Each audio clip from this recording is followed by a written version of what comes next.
یہ 1990 کی دہائی کا لاہور ہے۔ سلطان پورہ کے قریب ایک چھوٹا سا ہوٹل۔ عام دنوں میں یہاں مزدور چائے پیتے ہیں۔ آج رات ہوٹل خالی ہے، صرف ایک میز پر 3 آدمی بیٹھے ہیں۔ ان میں سے ایک وردی میں ہے، لاہور پولیس کا سب انسپیکٹر طاہر رشید بٹ۔ اچانک دروازہ کھلتا ہے، ایک نوجوان اندر داخل ہوتا ہے، نہ گھبراہٹ نہ جلدی۔ وہ سیدھا میز کے پاس آتا ہے، آنکھوں میں آنکھیں ڈال کر ایک سوال کرتا ہے، طاہر بٹ کہاں ہے؟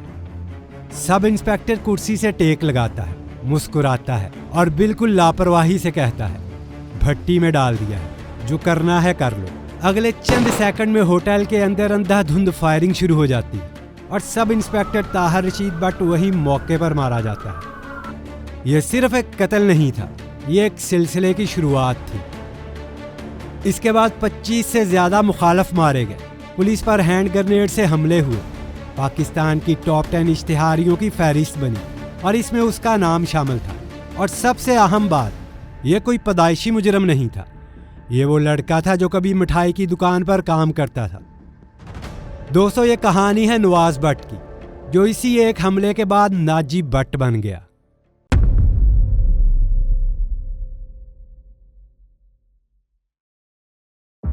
یہ کہانی سلطان پورہ کے ہوٹل سے بہت پہلے شروع ہو چکی تھی، سیالکوٹ کی تحصیل پسرور کے ایک عام سے گاؤں میں، جہاں نواز بٹ پیدا ہوا۔ 4 بھائی، 2 بہنیں، ایک مزدور باپ بشیر بٹ۔ نہ اثر، نہ پہچان، نہ کوئی سہارا۔ کچھ ہی عرصے بعد خاندان لاہور آ گیا، تاج پورہ اسکیم میں کرائے کے ایک چھوٹے سے مکان میں۔ بڑا بھائی سرور بٹ ویلڈنگ کی دکان پر لگ گیا، نواز بٹ نے بھی کام شروع کیا، کبھی مزدوری کبھی مٹھائی کی دکان۔ چند سال بعد حالات کچھ سنبھلے تو خاندان شاد باغ بھکت پورہ منتقل ہو گیا۔ یہ وہ علاقہ تھا جہاں صرف محنت نہیں، تعلق اور تھانے داری چلتی تھی۔ یہی نواز بٹ کا واسطہ ایک بااثر خاندان سے پڑا، رشید بٹ، جوئے کا اڈا، قبضے کی پراپرٹی، اور اس کا بیٹا لاہور پولیس کا سب انسپیکٹر طاہر رشید بٹ۔ وردی اس کے لیے نوکری نہیں تھی، طاقت تھی۔ اسی دوران سرور بٹ کی شادی اسی خاندان میں ہو گئی، رشتہ جڑ گیا، آنا جانا بڑھ گیا، سب کچھ بظاہر ٹھیک تھا، مگر اصل مسئلہ ابھی آنا تھا۔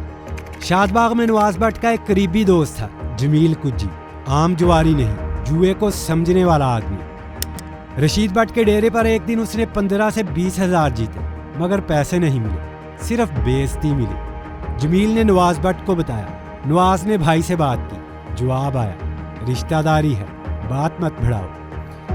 چند دن بعد نواز بٹ خود رشید بٹ کے پاس گیا، مگر وہاں نہ بات سنی گئی نہ عزت دی گئی۔ اسی دوران نواز بٹ کی دوستی خالد چٹا سے ہو گئی، جو شفیق آباد اور کچا راوی روڈ کے شوٹرز کو اکٹھا رکھتا تھا۔ یہیں اس کا رابطہ تیفی بٹ سے بھی بنا۔ نواز بٹ اب اکیلا نہیں رہا تھا، پھر محلے میں عاشق پٹھان اور سلیم چٹا سے تکرار ہوئی، بحث بڑھی، پستول نکلا، فائرنگ ہوئی، سلیم چٹا موقع پر مارا گیا، عاشق پٹھان زخمی ہوا۔ یہ پہلا قتل تھا۔ نواز بٹ گرفتار ہوا، جیل پہنچا، تیفی بٹ نے پیروی سنبھالی، چند مہینوں میں صلح ہو گئی، نواز بٹ باہر آ گیا۔ لیکن شاد باغ میں کہانی رکی نہیں۔ اسی دوران اس کے سب سے چھوٹے بھائی طاہر بٹ کا ایک مسئلہ کھڑا ہو گیا۔ دوست کے گھر پر قبضہ تھا، معاملہ حل نہیں ہو رہا تھا، بات سرور بٹ تک پہنچی، پھر نواز بٹ خود تھانے پہنچا۔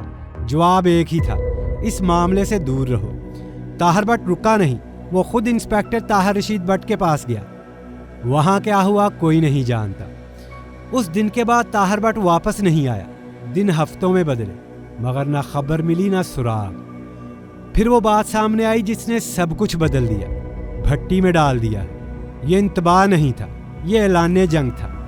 نواز بٹ نے انتظار نہیں کیا، اس نے خاموشی سے اپنے رابطے مضبوط کیے۔ خالد چٹا کے ذریعے شوٹرز قریب آئے، پرانے تعلقات کام آنے لگے، اور جو کچھ سلطان پورہ کے ہوٹل میں ہوا وہ ہم ویڈیو کے آغاز میں دیکھ چکے ہیں۔ وہاں سب انسپیکٹر طاہر رشید بٹ مارا گیا، لیکن وہ واقعہ اختتام نہیں تھا، وہ ایک لائن تھی جس کے بعد سب کچھ بدل گیا۔ اور یہی وہ مقام تھا جہاں نواز بٹ صرف بدلہ لینے والا بھائی نہیں رہا، وہ ناجی بٹ بن چکا تھا، اور اب کہانی اس جگہ داخل ہو چکی تھی جہاں واپسی ممکن نہیں ہوتی۔ طاہر رشید بٹ کے قتل کے بعد اس نے ایک کے بعد ایک اپنے مخالفین کو نشانے پر رکھا۔ کبھی 2 لوگ مارے گئے، کبھی 3 اور بعض راتوں میں 4 لاشیں گری۔ اس نے 25 سے زیادہ اپنے براہ راست مخالف قتل کیے اور اس کے علاوہ درجنوں ہلاکتیں ایسی تھیں جو اسی سلسلے کا حصہ بنی۔ یہ حملے اکیلے نہیں ہوتے تھے، ہر کارروائی کے پیچھے خالد چٹا کا نیٹ ورک، شوٹرز اور مکمل تیاری ہوتی تھی۔ کئی گھروں پر گرنیڈ پھینکے گئے، کچھ علاقوں میں ایک ہی رات کے بعد خوف بیٹھ گیا۔ ناجی بٹ کا مخالف اگر گھر سے نکلتا تو اکیلا نہیں نکلتا تھا، 25-30 گن مین ساتھ ہوتے تھے۔ اکیلے باہر نکلنے کا تصور ختم ہو چکا تھا۔ اسی دوران مصری شاہ میں اطلاع ملی کہ ناجی بٹ ایک گھر میں موجود ہے۔ یہ معمولی خبر نہیں تھی۔ پولیس نے پورا علاقہ گھیر لیا، ناکہ بندی ہوئی، گلیاں بند کی گئیں اور بھاری نفری تعینات کر دی گئی۔ قریبی گھروں سے لوگوں کو اندر جانے کا کہا گیا۔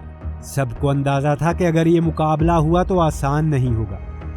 پولیس دروازہ توڑنے ہی والی تھی کہ اچانک اندر سے دروازہ کھل گیا۔ ناجی بٹ خود باہر آیا، ایک ہاتھ میں گرنیڈ، دوسرے میں کلاشن کو۔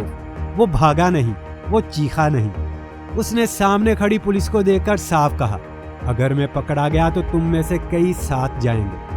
چند لمحے سب رک گئے، کوئی فائر نہیں ہوا۔ سپاہی دیواروں کی طرف ہو گئے، افسر پیچھے ہٹ گئے اور اسی لمحے ناجی بٹ وہاں سے نکل گیا۔ یہ وہ پوائنٹ تھا جہاں سب پر واضح ہو گیا کہ یہ معاملہ عام جرائم کا نہیں رہا۔ اسی دوران ناجی بٹ کا تعلق ہمایوں گجر اور بھولا سنیارا کے گروپ سے مضبوط ہو گیا۔ دباؤ بڑھتا تو یہ لوگ جمرود جا کر بھولا سنیارا کے پاس رکتے، وہیں بیٹھ کر اگلی کارروائیاں طے ہوتی۔ اسی مرحلے پر پرانا حساب بھی چکایا گیا۔ جمیل کجی، جس کے 15-20 ہزار روپے رشید بٹ نے جوئے میں جیتنے کے باوجود دینے سے انکار کر دیا تھا۔ ناجی بٹ کے لیے یہ صرف پیسوں کا مسئلہ نہیں تھا، یہ تذلیل کا معاملہ تھا۔